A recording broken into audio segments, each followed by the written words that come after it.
This is your spiritual game plan, and I am your host, Sherry Fletcher. Change, it happens to all of us. You've invested your time and energy into an important role, sometimes for years, and then suddenly it's time for you to move on. Maybe you've worked hard on a dream, and now your path is taking a new turn, but the dream isn't going with you. Perhaps you've raised your kids and they've moved on, but now your empty nest is filled with parent care. Or maybe you're in the middle of diaper changes and laundry piles. If you find yourself asking questions like, where do I fit in anymore? Am I even relevant? How do I find my purpose now? You are in the right place. This is a show for women in a season of transition. I believe that while your roles in life will change, your purpose is eternal. I'm here to help you understand just how intentionally you were made by a creator with a game plan. Through interviews and inspirational guests, we'll discover ways to help you unlock the purpose God placed in you, develop a game plan for your life calling, and embrace the intentional masterpiece you were created to be. Today, I am talking with Amy Carroll. Amy is raising a community of women with tender hearts and strong voices, equipping those who want to make a difference for God but fear jumping into culture's fray. Amy loves words that shape a great story and a challenging idea. She's the author of Exhale and Breaking Up with Perfect, a member of Proverbs 31 Ministries, and the co-host of Grit and Grace podcast. Amy was a guest of this podcast in season 1, and while we were talking, she mentioned what people do to numb pain. I knew I needed her to come back and tell us more. So today, Amy will bring awareness of why we're dulling the pain versus dealing with it by turning to God. Amy, I'm so glad to have you back today. How are you? Oh my goodness. I'm so glad to be back with you. If only we could be in the same room though. I know. Well, I'm in a hotel room. Where are you? I'm in my son's closet. That's why all of this, I have this blue cast around me. I'm like not sure what to do with the fluorescent lighting, but we have painters in the house today. So work from home means working from the closet. Love it. Well, I'm thrilled because you are my very first return podcast guest. I am just so honored by that. So honored. Yeah. Thank you. So when we spoke last, we were right in the middle of 2020. And so I would love for you to share a little bit, now that we're on this side, what's going on with your family, what pivots you made in your ministry, and then how did God actually use 2020 to birth something new in your ministry?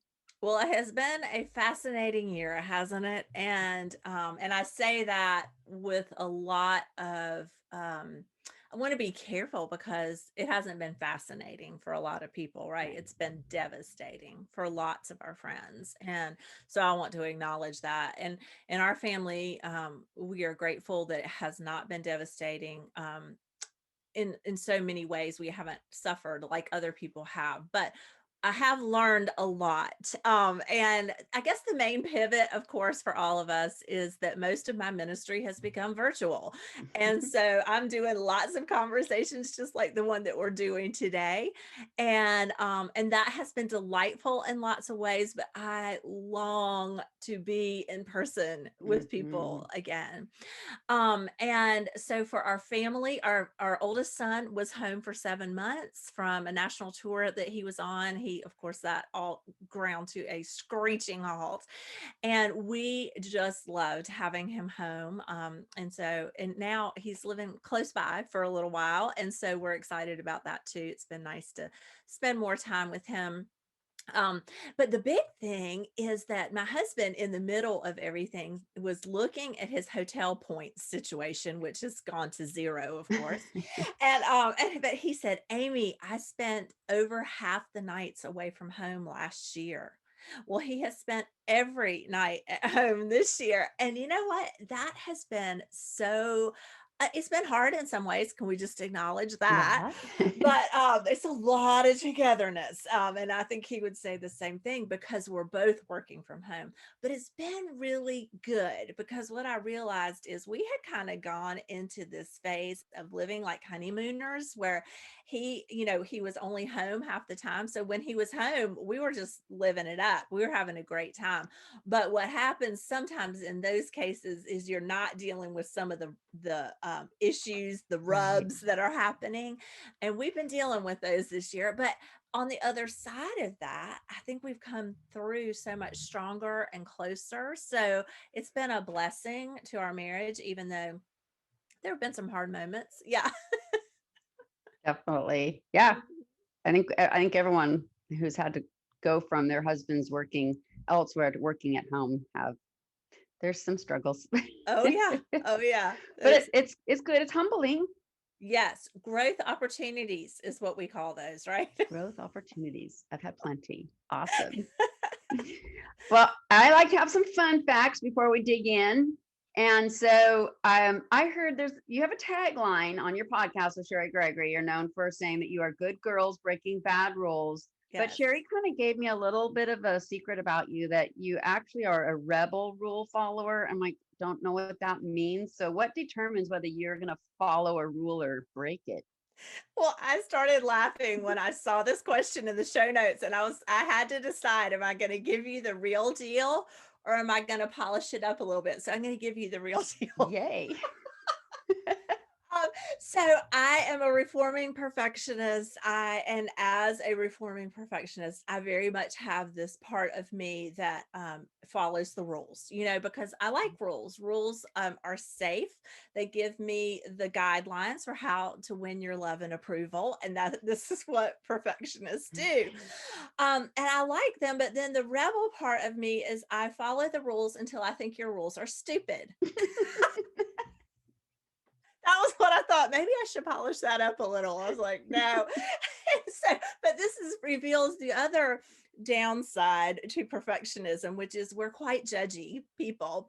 And so if I think your rules are stupid, then I stop following them.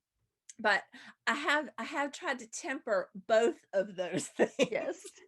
as I've matured and gotten older. So that's rebel rule follower. But I will have to say that there have been times that the rebel side has served me very well because there are Mhm. some rules that should not be followed. And that rebel side has kind of protected me from some of that. So it's not an altogether bad thing. No, no, I agree. And we're given a sense of what is stupid and not stupid for a reason. Yeah. Yeah. So, Sometimes my opinion could be wrong, but mm, who knows? yeah. So I asked this question of you last time, but maybe you'll have a different answer because I Mhm. ask it of everyone. Looking back in your life, how far back can you see the very purpose that you are living out today and who you have always been? Well, it probably taps into that rebel piece, which I have always been a girl with a heart for justice, a heart Mm, for things being set right. I mean, in some ways, that's that perfectionism wiring, but it's the upside of it. And I have loved people who were the least of these. Kind of, I mean, I'm just kind of wired that way. It's been interesting. Even this morning, God about a specific situation said, "Hey, where did that girl go?" mm, And that was very convicting because as we get older, we can get a little cynical. But when I tap into that best part of me that I believe that God created me with, it is that longing to see things set right, to see the image of God and others honored and respected and loved. mm. And we all have that image in us. I just heard a teaching last week that Joel Mutamele did. He's our director of theology at Proverbs 31. It was fantastic. And he talked about the fall, and how the standard was broken, but our status was not. Ooh, I like that. And our status is image bearers. And so one of the things that is being kind of resurrected in me these days, I feel like, is this desire to see image bearers treated with the honor and value that they should be. That's beautiful. Thank Mm. you. That I like that one. Thanks. I That mean, it is a beautiful calling, and I treasure it. It's also a very difficult calling in yeah, today's culture. Yeah, yeah. Well, God said it's going to be hard he to did. follow him. And Yep. so if it's hard, then you must be doing something right. Yep, absolutely. Well, and as you know, that those paths are hard. The way is narrow, Yeah, but at the same time, there's so much joy in it. So, yeah. absolutely. So when you were on my podcast for season one, you made a comment, and I wanted to take that comment and go a little bit deeper. So that is why I have you back here today. You talked about there's things that we do to numb out and avoid pain, because no one likes pain. It's not something we like. And I think we saw so much of that in 2020, people just trying to avoid the pain and numb out and not, have to deal with what was going on. But I also think as a society, we are constantly having suggestions placed in front of us, telling us we should avoid pain and that we deserve happiness at all Good point. costs. Yep. And so, what are some of the things that we tell ourselves to justify, um, numbing out? Yeah, well, I think one of the things I've been realizing that I'm having to break the habit of post COVID is kind of that Scarlett O'Hara. I'll deal with that tomorrow, Mm, right? So that's one of those things is we just push off dealing with whatever's in front of us, especially if it's pain related. I think that we do buy into this American consumer culture that says that we should have what we want, and I think everybody would like to avoid pain. Pain is not, it's not fun. It's hard. And so we tell ourselves that we should have what we want, which is happiness and ease and material things that our culture is trying to push at us. And I think what we tell ourselves, like, well, I'm not going to watch the news, that just makes me too sad, or that, so we avoid even facing the pain of other people in our culture. So there are lots of things that we tell ourselves that keep us from facing pain in healthy ways. but pain has a purpose. Yes. And so, we're being told that pain is bad, and yet it actually has a necessary purpose. So, what are some of the purposes of pain? Years ago, after a friend of mine died of breast cancer, it was a devastating time. And I was really wrestling with God. She had two little boys, same age as my little boys, and we had become friends. She was actually diagnosed with breast cancer during her first trimester of her second pregnancy and died when that baby was 3. And so we had become friends during that time period. And her husband brought me a book called Where is God When It Hurts? Which, I mean, let's pause and think about that for a moment. Mhm. Her husband, who had just lost his wife, was ministering to me. I still am just completely overwhelmed by that. And in that book, Philip Yancey talks about visiting a leper colony, and he told some things that I did not know about leprosy, which is the reason lepers lose body parts. I thought it was the disease itself, but it's not. The disease itself numbs your body parts so that you cannot feel pain. And losing the body parts is because of the damage you do to Mm. yourself because you cannot feel pain. One of the examples that he used was a boy that was trying to turn a key in a lock, and because he couldn't feel the key, he didn't know that the key wasn't turning, and it was cutting into his finger, and he lost that finger because of infection from that small thing. And so, what I have come to really try to lean into with pain is that pain points to a problem, Mm. and it's a problem of we've got all kinds of problems because we live in a fallen world: sickness, divorce, Yeah. financial ruin, job loss. I mean, the list could go on and on. And so many people have experienced those things this year, acutely. And it also often points to a loss, a death of someone, the end of a marriage, all kinds of losses that we can list. And so pain points to a problem, and problems are meant to be solved. So when we're numbing, we Mm. are not solving, joining with God, not just, this is not just self-help, but joining with Right. God to solve the problems that he really wants to solve in our life. It's kind of like Barry and I with our marriage that I mentioned before. We were in party mode when he was home half the time, but when he's home full time, there are a few little pain points that we needed to work on together. And we've had to lean into that. And so Mhm. sometimes pain forces us Yeah. to lean into that problem. Yeah.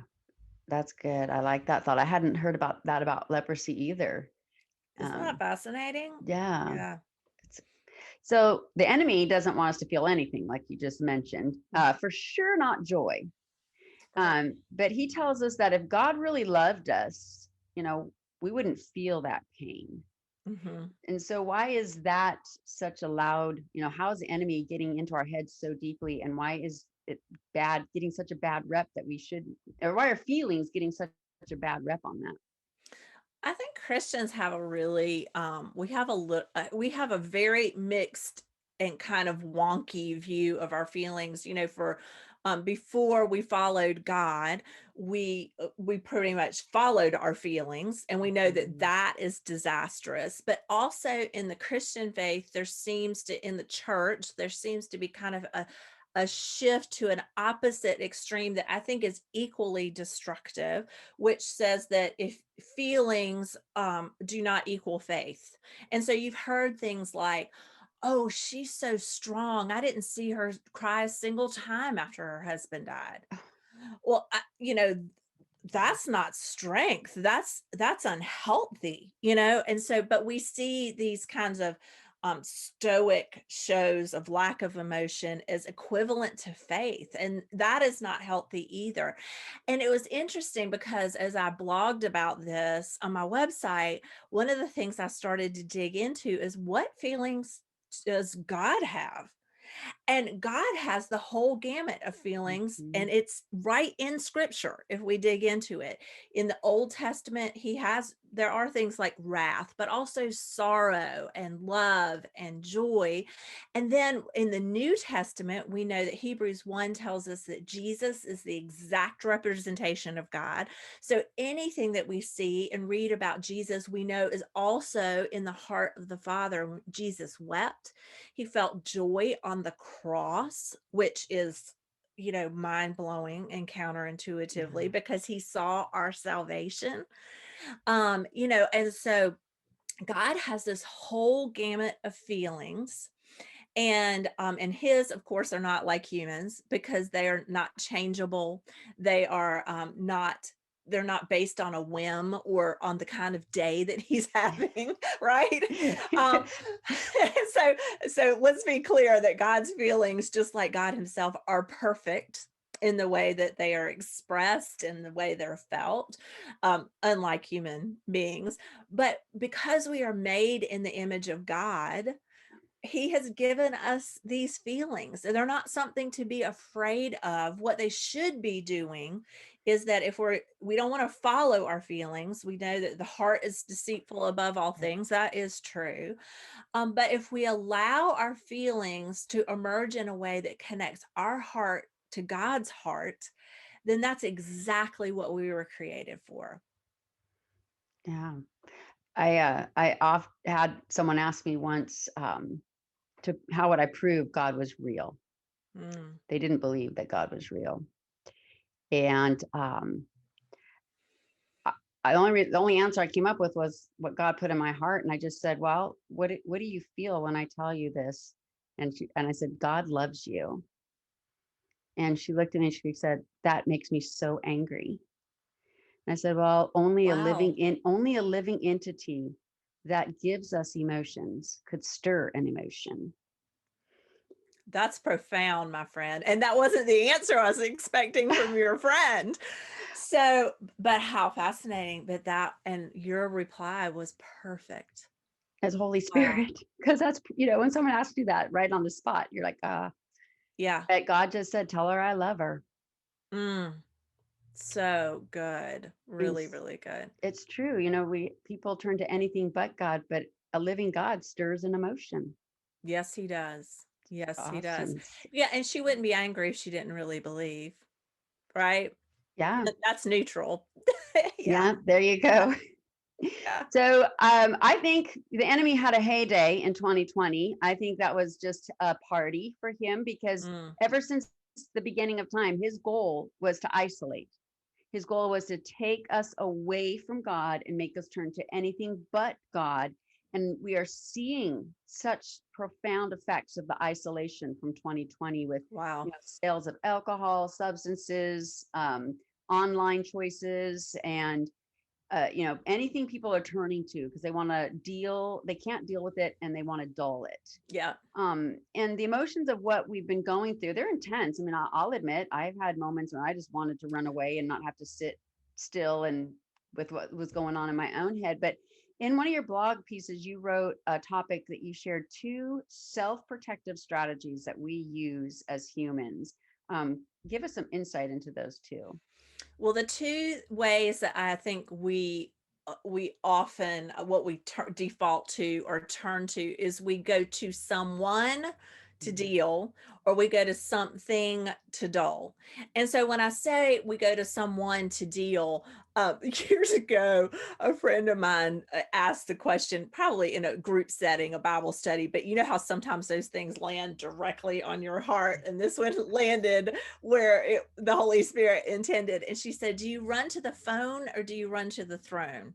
I was like, Mm. oh, because I run to the phone a lot. And or I did really at that time. And I realized that anytime I felt pain, I had someone that I would run to help me deal with that. So my mom is one of my favorite people to run to. And she's just always been my life's cheerleader and my soft Mhm. place. And so my husband is another one that Barry has the gift of the piercing question. And so I I'll go and to process with him things. And now, I mean, back then you can tell how old that saying was because it was a phone, but now there's Facebook direct messages, IMs on Instagram. There's text, there's endless. I keep thinking, oh, Marco Polo. I mean, I was Oh, trying to yeah. think of that. There are endless ways for us to reach out to someone to deal with Mhm. things. And, that is not all bad. I mean, praise God, I have a mom that I want to talk to and confide in, but she should not be the first place I go Yeah. when I'm in pain. And so I have had to really work and continue to work on retraining my default. My default should not be to go to someone to deal with things. It should be, but the someone is important, who that is, right? Is that I had a mentor years ago that I would go to Mona, and when I had a problem, she almost always first would say, "Run to Jesus, beloved. Run to Jesus." And her she said it to me enough times that her voice rings in my head when these things come up. Run to Jesus, beloved. Run to Jesus. So we do turn to a someone, but not the people around us first, right? Yeah. And then the something to dull is there are all kinds of ways that we dull in especially in American culture. I think, I mean, good Christians will point out drugs and alcohol and things like that because we don't necessarily, that's not our drug of choice. But the other day I headed to the kitchen and ate half a sleeve of Oreos so I didn't have to write what I was supposed to be writing. So I have to confess that my drug of choice is an Oreo. It's food, right? We use that. We use entertainment. I mean, hello, Netflix binge during Mhm. COVID, we've all done it. And it's not necessarily bad all the time. It depends on our motives and how often we do it, right? I even had this weird thing where this so I want to ask your listeners to really examine their own patterns, because I think sometimes we can deceive ourselves. And I had been doing that. I've had insomnia for a long, long time. And I think some of it's hormone related and some of it's worry related. And so I would wake up in the middle of the night and I would experience what I call the loop. So it's this this obsessive Mhm. rumination over and over and over again about one thought or worry or idea, and so it was the loop. And I would say, to break the loop, I have to read a book. And so I would lay in bed and I would read fluff. It couldn't be anything too Right. substantive because I was trying to go back to sleep. But one night, God said, "You are numbing with that book." And I'm like, "What?" I mean, reading's virtuous, right? Good Yeah. people read books, Yeah. surely, right? But God said, "You are turning to the wrong thing." You're Mm. dulling with that reading instead of turning to me and surrendering, as we talked about this morning, like not like this, but like this is what your Mm. friend said. Mhm. Instead of surrendering, I was reading. And so I think we have to really examine our own patterns because it may be coming in surprising ways. And, a friend of mine said something very ouchy to me last week because we were talking about this idea and she was reading a book and she said, this author pointed out that those are all idols. And I'm like, "Ah, why'd you have to call it that?" I mean, but it, Mm. they're all idols. The someone that we turn to deal, the something we turn to dull, they are things that replace God. Mm. And so they're idols, and we have to be ruthless with those things and really examine our own lives. Listen, I'm preaching to myself as much as to anybody else right now because I'm really Right. dealing with that whole idol idea. Yeah, that's profound. Hmm. And when you look at it that way, hopefully it'll give you stop for a moment to think about what you're turning to, Yes, give you yes, pause. yeah. So yeah, I have the same loop and get Mhm. overwhelmed. A lot of times it's their burdens I put on myself.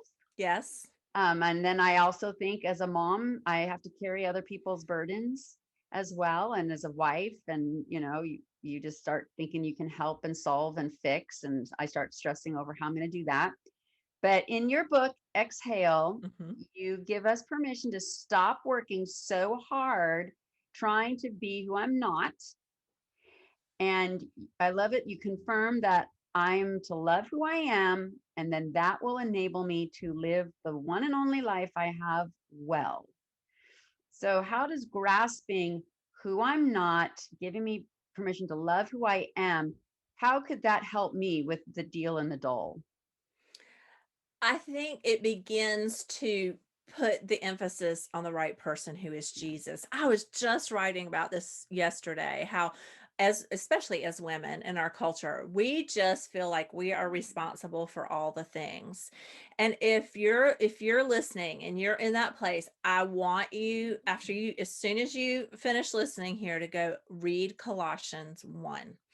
And Colossians 1 is where it's this beautiful passage that almost gives us like this insider, under the microscope view of who Jesus is. And it's incredible because he was the firstborn in all creation. All things were created for him and through him. He is redeeming all things. And one of the things in that passage that I love, it says he is holding all things together. Jesus is holding all things together. So, in the midst of pain, how does it change things for us to really believe, to have faith in, to trust in Jesus, to hold all things together? Now, that doesn't mean that it doesn't hurt, right? I mean, it could be, we could be in terrible pain, and yet Jesus is still holding all things together. I think one of the things that's come to my attention this year is that as a Christian, that I often don't deal with dichotomies, or like two things being equal. Like, so it's not either or. Either we feel no pain and Jesus is not holding all things to, how did I say that? Anyway, they're not mutually Yes. exclusive, right? Right. That we can be in terrible pain and suffering, and Jesus is holding all things together. It's both and so to separate the two is a false way of looking at things. And Mm. it changes a lot to say to yourself, Jesus is holding it all together, so I am not. Wow. Do you feel the weight lift off when you Yes. say it like that? Mhm. Jesus is the savior, so I am not. Mm. It's, I mean, these kinds of realizations lift the weight of the things that we were never supposed to carry off, right? So Mhm. knowing who we're not, loving who we are, really embracing as an act of worship who God made us to be, and living fully in that. And then we're just freed and released from so much that we put on ourselves, and then we can begin to live our one life well. I love that. While you were talking about that, one of the things I tell people when they tell me to hang in there, I was telling them, I'm not hanging. I am not hanging. That Mhm. implies that I've got to hang on by my own strength. It implies that I'm going to let go and fall, which if I'm hanging, I will. Yes. But I always tell them, no, I'm not hanging. I'm being held in there. Mm, And now that Bible verse, that'll come to mind. He's holding all things. So, if someone's listening and yes. they just have so much pain and just we are not hanging in there. So We good. are being held. And now I have that Bible verse. So I love that. Put that up on my Colossians fridge. 1 has That's really become one of my favorite chapters. Yeah. absolutely. So, when you and I were talking about our time together today, you mentioned you had an epiphany in relation to a current project that you're working on, but you wouldn't even tell me what that epiphany is. So, I need you to tell me what the project is now and what this epiphany is. Okay, so I wanted to surprise you in real time. So it has been a long process, but Lynn Cowell, one of my Proverbs 31 sisters, and I are co-authoring a study on the book of Esther. And it is such an amazing project. I have to confess to you that I've had so many women say to me, "Oh, I love the book of Esther." And I have never loved the book of Esther. I didn't like dislike it, but I just there was no draw for me to the book of Esther. But now that I'm in it and diving deep into it, oh my heavens, just like every passage of scripture is living and active, and it is just really, really speaking to me. So um last time I was on the show, I talked about this process I've been walking through to listen, feel, do, and speak. And so my week for Esther this week that I'm writing is about the feel part, because if you look in the book of Esther, Esther walks through this process. And so I was reading chapter 4, and I had read it through like 4 or 5 times and read commentaries, and I was reading it in all these different translations, and I was kind of just feeling like, I mean, yeah, I've got some things to say, but not super excited about it. And then I read chapter verses 1 and 2 again, and I was like, oh my heavens, there it is. And so I want to read it to you real quick, and then I'll explain why I got so excited about it.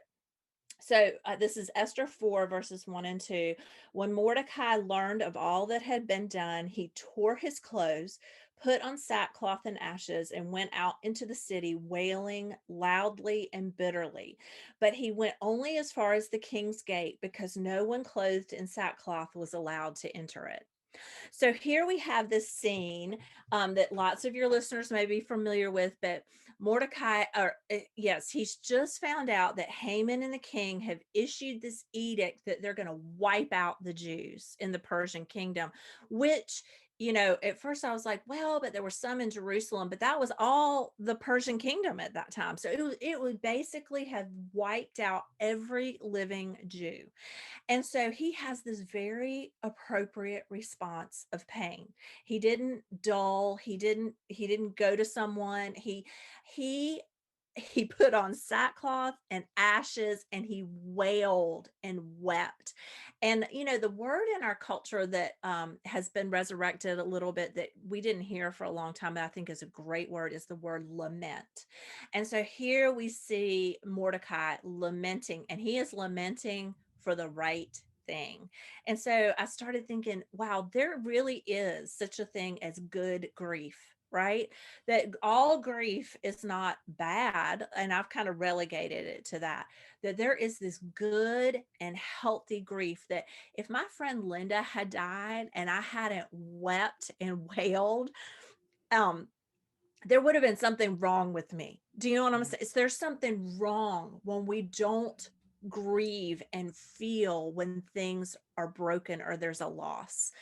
And so Mordecai does the right thing. But in verse 2 is where I was like, oh, because he had to stop at the king's gate. And so I started having this thought, wait, what? So the king would not allow anyone who was in pain or suffering near him. And I Mm. started thinking, okay, is that right? So of course I had to go check commentaries to make sure that I wasn't like making up something what wasn't there, because I was like, the king is numbing. And so sure enough, Matthew Henry, who we all have come to, depend on Mhm. so much over the years, a great commentator, a very, very old commentary, said the same thing, that the king wanted to live a life of comfort and pleasure. And so he kept people who were suffering away from him. Wow. Okay. This like epiphany. And then I think, how many times have I done that? Yeah. How many times have I said, no, your suffering has to be at my arm's length because I want a life of comfort and pleasure? And sometimes it's people like in my everyday world. Sometimes it's expressed, my heart has been to really dive into this racial equity problem and become part of the solution. So sometimes I've kept the racial equity problem at an arm's length, so it's other people suffering. And here's Mm. the thing that I thought of just this morning as I was thinking about talking to you, is that privilege prevents us from engaging with other people's suffering. Ooh. Because the king was wealthy, and because he was wealthy Yes. and because he was powerful, he could keep other people's suffering at arm's length. And when I entered into this whole racial equity conversation, God gifted me with this strong, amazing, truth telling, hilarious, fun Black woman named Tiffany. And she's just become one of my closest friends and one of my favorite people in the world. And early on, I had this revelation that I could walk away from that conversation at any moment. And that was part of my privilege. That, like, if I just Mhm. got tired of it being hard and people saying that I was a communist, or that people, like Mhm. whatever it was, that people slapping labels on me that I didn't like, because I have the privilege in our culture of bearing a certain color of skin because God made me that way.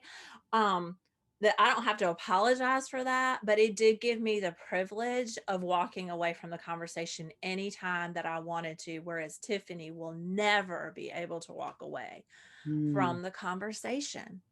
And this is what privilege does. And privilege comes in all different forms. Sometimes it does come in the form of money, like for King Xerxes. It came in the form of money. For others of us, it comes in the form of a title or power, or even the color of our skin. Think about the thing that makes your life, it doesn't mean your life isn't hard, it Right. just it's the thing that makes your life less hard than someone else's. That's your privilege. And Mm. so we don't have to deny it. I mean, I didn't ask for it, right? God Right. made me this way. I'm not going to apologize for it or deny it. But what I do have to do is be responsible for it. And what King Xerxes did is he used his power and his privilege to keep other people suffering at arm's length to preserve his own comfort and his pleasures in life. And God is just calling me, and I hope calling some of your listeners, to break down that wall of whatever our privilege is, so we can enter into other people's suffering and become solutions for some of these broken places in our world. I believe it's a powerful place because it connects our hearts to God. Absolutely. That is so profound. And being able to acknowledge that privilege, but then use it powerfully. Use Yes. it powerfully to help, and not use it to ignore the pain. Yeah, absolutely. That We is don't have good. to be defensive about it. We just don't. We don't have to be defensive about it. But we can instead see it as something positive that we can use for good. Absolutely. I love that. Thank you for saving that and Yes. sharing that for the first time, because that was so powerful. And thank you for taking the time to join me and for setting up your son's closet. And looking blue. I'm kind of Smurfy today. Smurf. People, if you don't know what a Smurf is, If you're not as old as me, there'll be a link in the show notes. love it. All right. Have a great day. You too. So tell me, do you run to the throne, or do you run to your phone? What idols have you made by not intentionally turning to the God who holds us? If you missed my time with Amy in episode 119, the links to that podcast, as well as the links to connect with Amy, and yes, even read about a Smurf, are in the show notes. Have you subscribed to this podcast? If not, please do so. That way you do not miss any up-and-coming episodes, and I value your feedback. Here's a review I just received. Your message has really hit home with me. I had tears running down my face as I listened to your words of God's love. Thank you so much for working hard. You are lifting up so many women, one person at a time. Then we go forward and try our best to lift up the next person. Now that is a great spiritual game plan. When you leave a rating and a review, it helps to get the word out about the podcast. It also lets me know how I can continue to serve you. During today's episode, did a friend come to mind who you know would be blessed? If so, I would love it if you'd share a link with them. Listeners like you sharing links with others is how this podcast can reach more people. I'd love to have you join my mailing list. I send out a weekly update with more of a personal touch and information about new episodes before they come out. Thank you so much for tuning into Your Spiritual Game Plan, the podcast that helps you understand that God has a plan and you have a purpose in it.